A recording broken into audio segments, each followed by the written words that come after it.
السلام عليكم واهلا وسهلا من جديد ومرحبا بكم في فيديو جديد. كنتمنى انكم تكونوا كاملين مزيانين وكنتمنى من الله يلقاكم هذا الفيديو هذا وانتم تكونوا في تمام الصحه والعافيه. وبالنسبه للفيديو ديال اليوم ان شاء الله فغادي نشارك معكم فيه طارت كلاصي بمذاق الشوكولا، كتجي زوينه ورائعه شكلا ومذاقا، وغادي نصيبوها بواحد الطبقه مقرمشه اللي زوينه اقتصاديه وكتجي في المذاق ديالها جد متميز.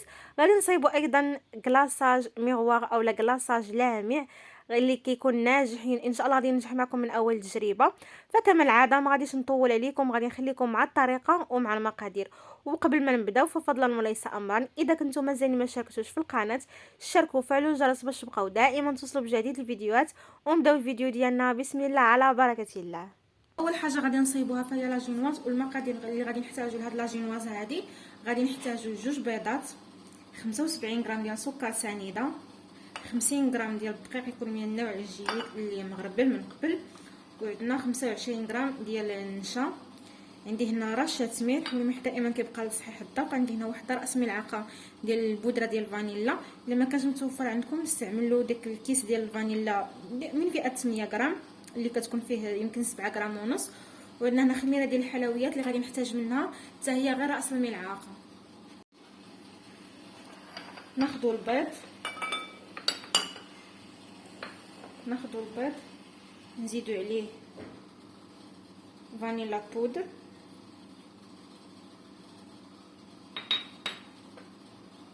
سكر سنيده. صافي كناخذ واحد الخلاط كهربائي وكنطلعوا به البيض. انايا البيض كيكون عندنا في درجه الحراره ديال المطبخ، انا هنا كان عندي في الثلاجه ما جبتوش على بكري، وكيف كتعرفوا دابا الحال بارد.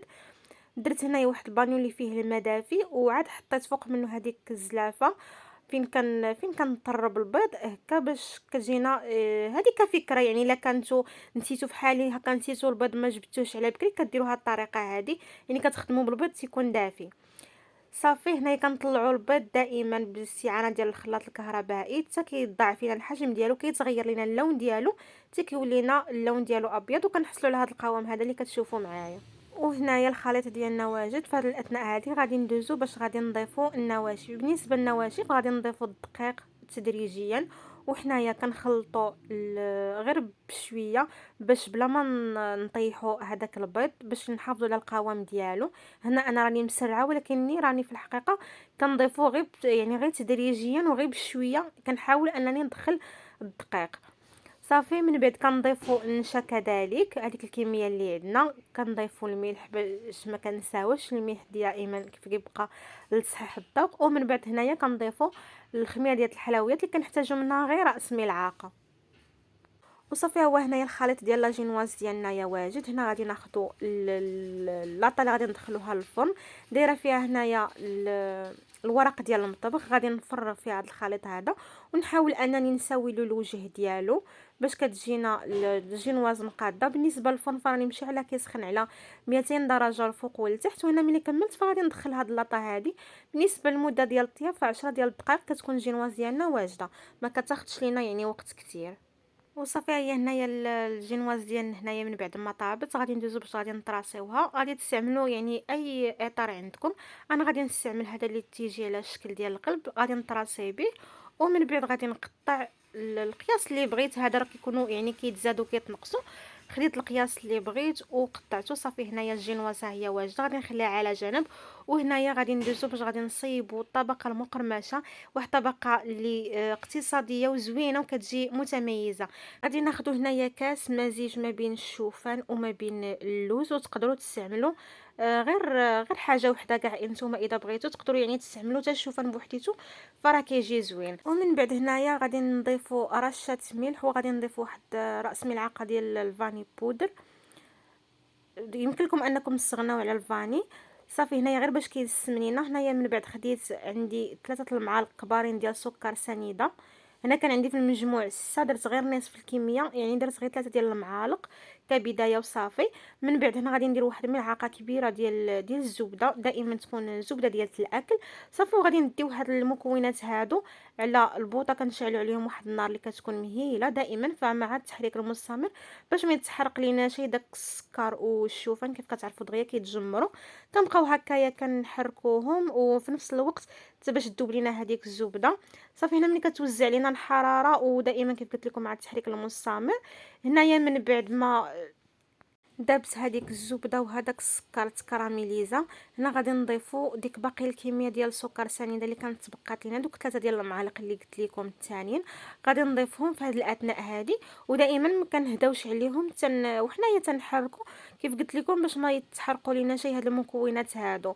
واذا لاحظتوا انه ديك المقله سخنات كتبعدوها شويه على البوطه، وانتم كتحركوا كتعاودوا توليو عاوتاني كتردوها.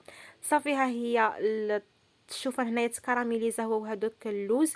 هذه هي الطبقه المقرمشه اللي غادي نستعملوها، هي واجده. شوفوا على الوين كيجي فيها، كيجيو هكايا محمرين وتيعطيو واحد اللذه زوينه للطاقطه. وكيف كنت قلت لكم من قبل، راكم تقدروا يعني تستعملوا غير الشوفان بوحديتو، راه كيجي زوين وكتحسوا بهذيك الطبقه المقرمشه وانتم كتاكلوا هذيك لاطاق. صافي هنا غادي نخليهم على جنب.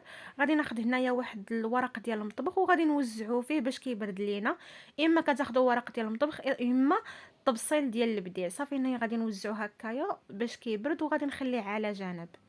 وهنايا غادي ناخذوا هذيك لاجينواز، غادي ندوزو باش غادي نسقيوها. بالنسبه للسقوه فكيف كتعرفوا فراه غني عن التعريف. خديت هنايا كاس ديال الماء، طبختو مع نصف كاس ديال سكر سنيده، ودرت معاه واحد الطريفه هكايا ديال الحامض.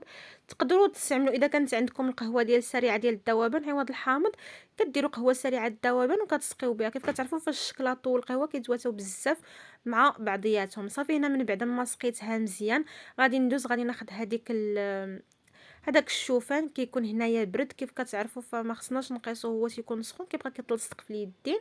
هنايا من بعد ما تيكون برد كنوزعوه هكايا بهذه الطريقه هذه غير في الوسط ديال لاجينواز.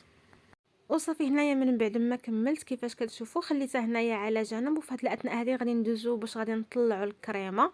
هنايا بالنسبه للكريمه فغادي نستعملوا 500 ملل ديال الكريمه السائله، اي نصف لتر. غادي نطلعوها بالاستعانه ديال الخلاط الكهربائي. ودائما هنا الكريمه فكتكون عندنا بارده، هنا راني كنديرها في الثلاجه من قبل، يعني كتكون بارده مزيان هي وهذوك اليدين ديال الخلاط الكهربائي هكا باش دغيا كطلع لنا الكريمه وما كتعذبناش في الخدمه ديالها. صافي هنايا خدمت الكريمه مزيان حتى طلعت لينا، حتى حصلنا على هذا القوام هذا. هكا كتكون الكريمه ديالنا واجده. صافي غادي نخليها. وفي جهه اخرى غادي ناخذ 2 اوراق ديال الجيلاتين اللي غادي نرطبهم في الماء عادي، الماء ديال الطروبيني غادي نديرهم فيه وغادي نخليهم هنايا كيرطابوا.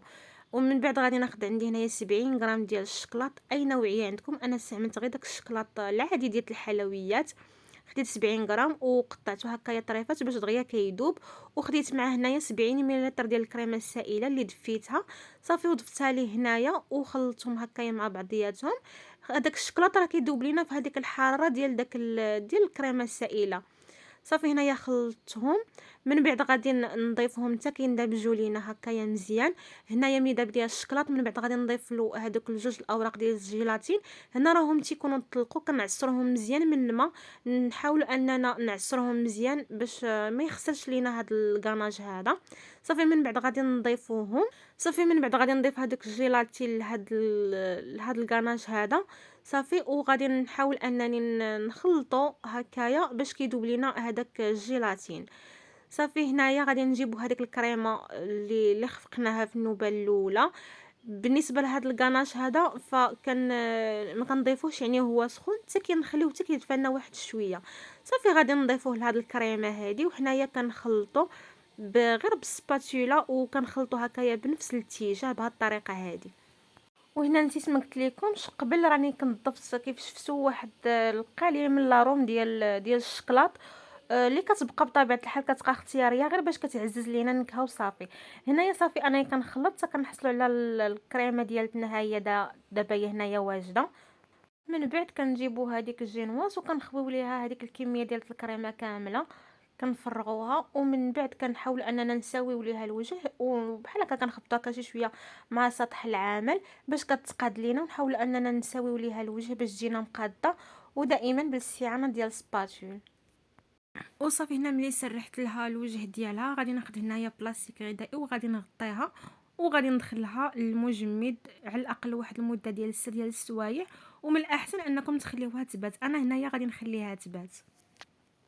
وهنايا من بعد ليله كامله قبل ما غادي نجبد لاطاط غادي ندوز باش غادي نصيبو الكلاصاج. بالنسبه للكلاصاج فغادي نحتاجو كاس لاروب ديال الكريمه السائله، نصف كاس ديال الماء، نصف كاس ديال سكر سنيده، ربع كاس ديال الزيت، وغادي نحتاجو 2 اوراق ديال الجيلاتين. بطبيعه الحال الجيلاتين تيكون حلال. عندنا 100 غرام ديال الشوكولاته السوداء اي نوعيه عندكم. غنحتاجو 2 اكياس ديال الكاكاو المر، ولا كديروا 2 معالق كبارين. وغادي نحتاجو هنايا عندنا ايضا بطبيعه الحال هذه كتبقى اختياريه لاروم ديال الشكلاط. كناخذوا كاسرونه كنديروا فيها الماء، سكر سنيده، الكريمه السائله، وكنضيفوا الزيت. صافي من بعد هنايا كنضيفوا دوك 2 اكياس ديال الكاكاو المر، وكنحاولوا اننا نخلطوا هاد المكونات هادو مزيان مع بعضياتهم حتى كينسجموا لينا.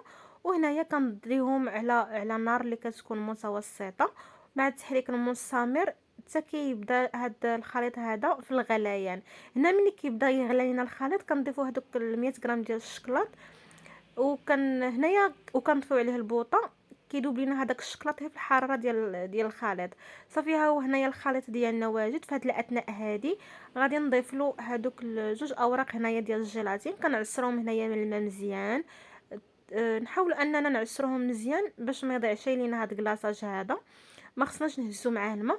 صافي هنايا كنعصروا الاوراق ديال الجيلاتين مزيان وكنضيفوا مع هذا الخليط هذا، وكنضيفوا ايضا واحد راس ملعقه ديال لاروم ديال الشكلاط، وحنايا كنخلطوا. صافي ها هو هنايا الكلاصاج ديالنا واجد. وهنايا كناخذوا واحد الصفاي وكنصفيو هذا الكلاصاج هذا باش كنتفاداو التكتلات اللي تيكونوا فيه. صافي هنايا من بعد ما صفيتو غادي نخليه هنايا ندخلو للثلاجه باش كيبرد لينا. وفي هذه الاثناء هذه غادي نخرج لاطارط من الفريغو. صافي هنايا جبت لاطارط من الفريكو حيدت لها هذاك المول، وهنايا خديت هذاك الكلاصاج هنايا كيكون دفا يعني ما تيكون الحراره ديالته معتدله يعني كيكون دافي. صافي وهنايا غادي نكلاصي به هاد لاطارط هادي. وهاد الكلاصاج هذا راه كيجي ناجح. باش كتعرفوه ناجح راه راكم غادي تلاحظوا انعكاس ديال الصوره، يعني كيكون كلاصاج كيجيني يدير بحال المرايه تيجي لامع. صافي هنايا من بعد ما كلاصيتها كامله هنا غادي ندوزو للتزيين. التزيين اللي بطبيعه الحال دائما كيبقى اختياري. خديت هنايا الطابع ديال الصابلي العادي، خديته هنايا على شكل قلب. درت له هذوك الجوانب ديالو بالملمع وطبعت هنايا 3 ديال القليبات هكايا جاو في الجنب كيفاش كتشوفوا. وهنايا كل واحد باش غادي نعمرو. بالنسبه للاولاني عمرته هنايا بهاد العقيقات هادو ديال الصابلي اللي تيكونوا فيهم الباسطه من الداخل. وهاد الثاني هادو درت له هاد العقيقات هادو اللي تيكونوا فيهم في اللون ديال الذهبي كيفاش كتشوفوا حتى هو جا زويون. وهنايا كنت دوبت الشكلاط وسرحته على الورق ديال المطبخ. ومن بعد ما جمد درت له الملمع ذهبي كيفاش كتشوفوا يعني غير عشوائيا هكاياك. ومن بعد هكايا هرستو واحد يعني هرستو هكايا على طريفات هكايا اللي تيكونوا عشوائيين، ودرتو هنايا في الجوانب كيف كتشوفوا حتى هو جا زويون. وبالنسبه لهذيك الكميه اللي تبقات ليا قطعتها شويه يعني بحال هرمشها درتهم هكايا رقوقين، درتهم هنايا في الجوانب ديال لاطاق وزعتهم هكايا. هذا التزيين اللي بسيط وجا زويون صراحه عطى منظر زويون. وهنايا كذلك هذاك القليب الثالث اللي تبقى ليا درت فيه هذوك القطع ديال الشكلاط اللي فيهم الملمع وقطعته هكايا قطع هكايا صغيورين وعمرته بهم. وفي الجوانب ايضا درت نفس هذوك القطع ديال الشكلاط درتهم هنايا في الجوانب. درت على هذيك لاطاط كامله عمرتها بهاد القطع هادو تيعطيو منظر كيجيو يعني زويونين. وكان هذا هو الشكل النهائي ديال لاطارط اللي شاركت معكم في الفيديو ديال اليوم. طارط بالشوكولا، طارط كلاصي بواحد الكلاصاج اللي كيجي لامع كيف كتشوفوا وناجح وغينجح معكم من اول تجربه. اذا جربتوا فغادي ينجح معكم. كيكون هذا هو الشكل ديالها زينتها يعني تزيين بسيط وفي نفس الوقت كيجي تزيين اللي جميل. صافي وكان هذا هو الفيديو اللي شاركت معكم اليوم. كنتمنى انه يعجبكم. واذا عجبكم الفيديو ديال اليوم وعجبتكم الوصفه ديال اليوم فما تنساوش ديروا جيم وتخليوا لي واحد الكومونتير اللي يكون زوين. فاما اذا كنتوا اول مره كتزوروني في القناه فكنتمنى انكم تشتركوا وتفعلوا الجرس باش تبقاو دائما توصلوا بجديد الفيديوهات. ونتلاقاكم في فيديو جديد ان شاء الله مع وصفة جديدة. خليتكم على خير، والسلام عليكم.